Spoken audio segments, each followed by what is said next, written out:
Trots alla motgångar i Europacupen har jag ändå presterat bra på hemmaplan och kommit med i juniorlandslaget. Jag får en ny tränare, Hans Ottosson, och han ska betyda mycket. Han har bakgrund i det militära och har tydliga regler. Jag känner mig sedd och jag är glad över att hitta någon som jag litar på. Någon som jag tycker är verkligt kunnig. Vi jobbar hårt, men också roligt ihop. Vi unga åkare får stränga instruktioner att fokusera på det vi gör rätt och vad som är bra, istället för att snöa in på det som är dåligt och fel. Han tror inte på vårt självkritiska tänkande. Hans erfarenhet av att bygga framgång går inte av för hackor, och han ger mig ett helt nytt sätt att tänka. Det finns gamla tränare som inte tror på min åkning och nya vägen som jag nu slår in på. Men Otto och jag finner varandra och jag känner att vi har någonting bra på gång. Jag litar på min magkänsla och håller fast vid vår plan. När tävlingarna sen sätter igång får jag direkt ett kvitto på att vi har valt rätt väg. I första tävlingen kommer jag 2:a. I andra tävlingen kommer jag 3:a. Och efter det får jag direkt chansen att köra i världscupen. 1,5 liter filmjölk står det på tetran framför mig. Jag sitter i frukostsalen på Scandic Hotel i Östersund. 1,5 liter filmjölk. Jag ser hur filens vikt fördelas över min 18 år unga kropp. Den är topptränad och har alltså kammat hem junior-VM-guld och en hel del andra bra resultat under vintern. Och den har lagt på sig vikt. 1,5 kilo de senaste månaderna. Det vet jag eftersom vi just har genomfört obligatorisk fettskanning med landslaget. Samtidigt som jag är stolt över vinterns framgångar är jag också vansinnigt motiverad att utvecklas ännu mer. Kanske skulle jag prestera bättre om jag gjorde mig av med de där kilorna. Som tävlingsmänniska triggas jag av att kunna mäta och se resultat. Jag blir extremt bra på att optimera mitt matintag. Min nya plan visar sig vara mycket effektiv. Vikten rasar och jag är väldigt fokuserad på min träning. Jag fäster vänner, killar, sånt som jag ser att andra lägger tid på är lätt att prioritera bort. Jag mår ju ändå bäst i träningslokalen. Men jag är en riktig godisrotta som älskar choklad. Så för att hjälpa min karaktär på traven sätter jag upp peppande lappar i köket. Kom ihåg att du vill bli bäst i världen, Sara. Ät inte chokladen. Du blir bara tjock och långsam. Tjock och långsam. Nej, det är inget för mig. Jag vill bli bättre. Jag vill framåt. Uppåt. En tidningsrubrik ropar ut att jag är nya Anja Persson. Nej, jag är Sara Hector, den som ger allt. Och snart kan jag pika. Jag tränar stenhårt. Jag tappar 8 kilo och min disciplin är ofelbar. Men mina fystest visar någonting annat. Jag tappar tydligen fart och styrka. Mina lagkamrater går om mig och min kurva börjar gå neråt. Hur är det möjligt när jag gör allt rätt? Jag blir stressad och mitt självförtroende sviktar. Hur ska jag kunna träna ännu mer? Jag har hunnit bli 20 år och känner mig plötsligt gammal. Mina resultat borde ju komma nu. Jag känner att min karriär den går i spillror.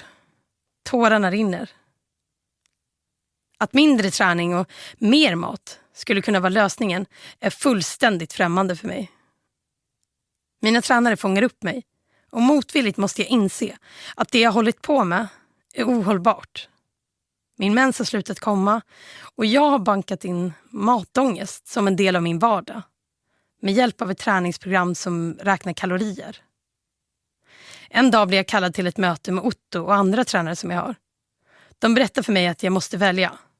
Antingen börja äta allt som serveras eller så kan jag åka hem från lägret.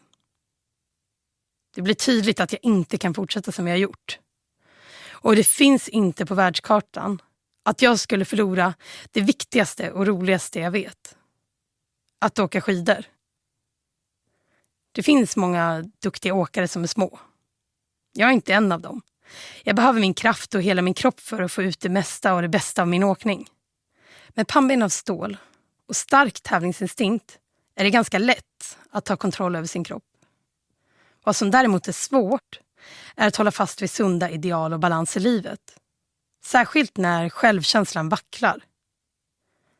Idag är det ännu enklare att jämföra sig med andra än vad det var för 10 år sedan. Kroppsideal, prestationer, jämförelser, Instagram är ett klick bort. Och även om vi vet att det inte är verkligheten som vi ser är det väldigt svårt att sortera.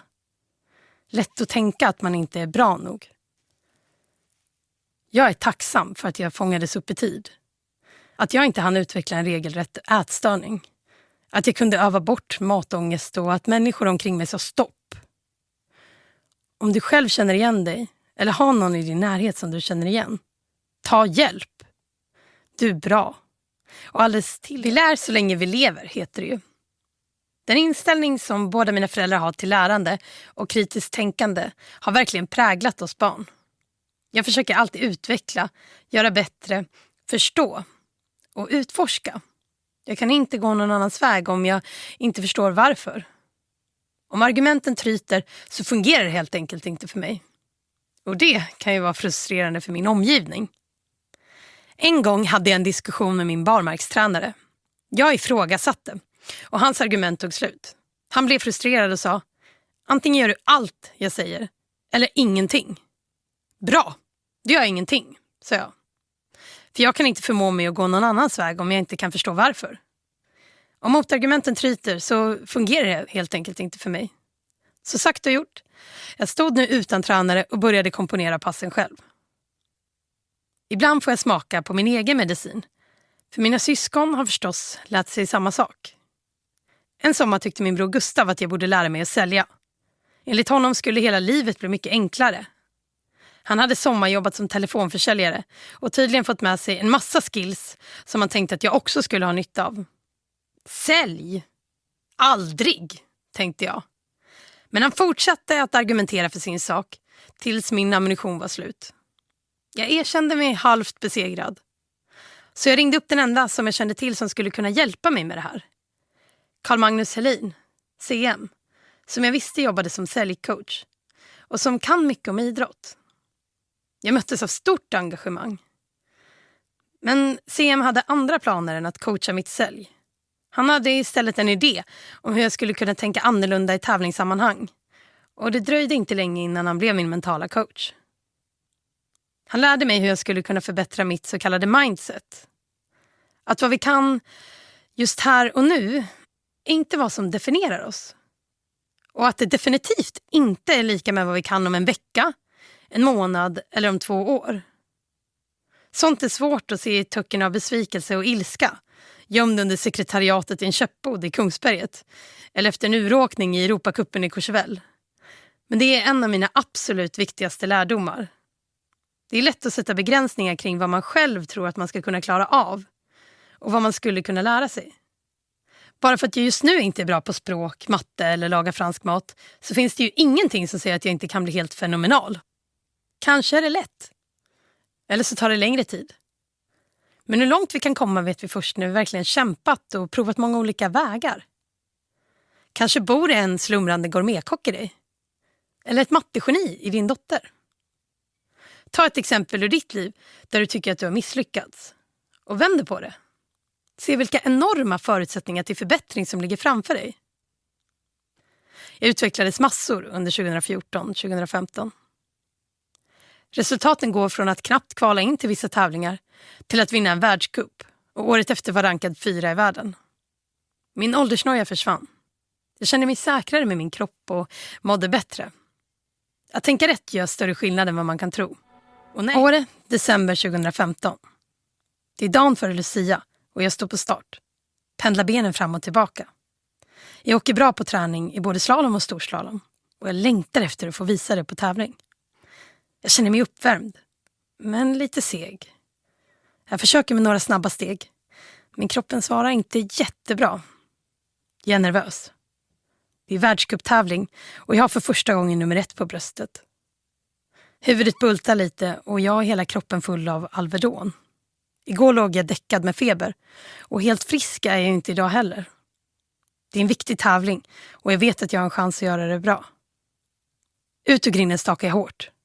Mitt i backen på en flack, släpper ena skidan och sen hugger den tag igen. Jag känner att knät hoppar ur led. Instinktivt lägger jag över vikten på innerskidan. Och knät hoppar mirakulöst tillbaka. Jag fortsätter. Det är ju tävling. Kom igen, öka, tänker jag. Eller vänta, är dum. Borde jag stanna? Det går långsamt för mig över flacken. Och i första svängen efter den känner jag hur någonting hoppar runt i knät. Vad var det där? Samma sak händer i nästa sväng. Och igen. Och igen. Jag stannar för jag misstänker att något är riktigt galet. Amerikanskan Mikaela Shiffrin har också skadat sig. Och vi sitter båda två och väntar på magnetkameraundersökning. Min största oro är att korsbandet ska ha gått av. Det ska visa sig vara värre än så. 4 dagar senare hoppar jag ut från Sofiahemmet till Stockholm med ett trasigt knä fullt av broskskador och en väldig osäkerhet kring min framtida elitkarriär. Trots det är jag inte modfälld. Tvärtom är jag hoppfull och har ett enormt stöd från många fina människor i min närhet. Strunta nu i skadestatistik, rehabkurvor och läkarnas varningar. Jag vet att det går. Vad jag kan åstadkomma framöver är inte definierat av vad jag kan göra med mitt knä idag. 1 månad senare ligger jag på rygg på det slitna, vitmålade golvet hemma i min lägenhet på Sigtunagatan i Stockholm. Jag ligger och böjer och sträcker benet längs en garderob med glansig yta för att det ska glida så lätt och friktionsfritt som möjligt. Böj, sträck. Böj, sträck. Övningen känns mer gjord för mormor än för mig. Vid den här tiden är min kropp beroende av träning. Hård fysisk rörelse. Att beskriva mig som otålig är en underdrift. Böj, sträck, böj. Ändå känns den här simpla övningen jobbig. Som att åka med ett par nyfixade tävlingsskidor över en asfalterad parkering. Knät knastrar förfärligt. När jag legat här på rygg i ungefär 1 timme. Skam den som ger sig. Böj, sträck. Så tråkigt. Men jag vill inte sätta på tvn. Just nu sänds en storslalomtävling som jag absolut inte ska titta på. Jag har börjat studera ekonomi på heltid och lägger nästan 5 timmar på träning och rehab varje dag. Men jag saknar verkligen skidåkning. Böj, sträck. För att distrahera tankarna börjar jag städa. Argstäda. Frenetiskt hoppar jag runt med en krycka i ena handen och en dammsugarslang i den andra. Mina 34 kvadratmeter ska bli rena. Så rena att jag inte ens bryr mig ifall mina kamrater och kollegor precis i denna stund susar ner genom portarna i Flachau. Uppfyllda av tävlingsnerver och endorfiner. Med snön gnistrande på alptopparna och solen klart skinande på den knallblå himlen. Ja, så rena ska de bli mina 34 kvadrat. Mitt i en svångande rörelse när jag ska attackera smutsen i ett av kökshörnen hugger det till i armen. En kniv från diskstället har hittat en ny plats. Rakt in i höger triceps. Jag drar snabbt ur kniven och sätter på plåster. Men varken kniven eller dammsugarfrenesin har lyckats skingra mina tankar. En liten stund senare står jag på mitt gym istället och stakar vilt i stakmaskinen. Jag vill bli distraherad. Och jag vill åt min endorfinkick. Och jag vill maximera min träning så jag kan komma tillbaka starkare. Ja, och snabbare än någon skulle kunna tro. Svetten skvätter. Och det dröjer inte länge förrän blodet ur armen också gör det. Det gör faktiskt ganska ont nu. Och när jag ser mig omkring är det tydligt att William fick gå lite väl långt den här gången.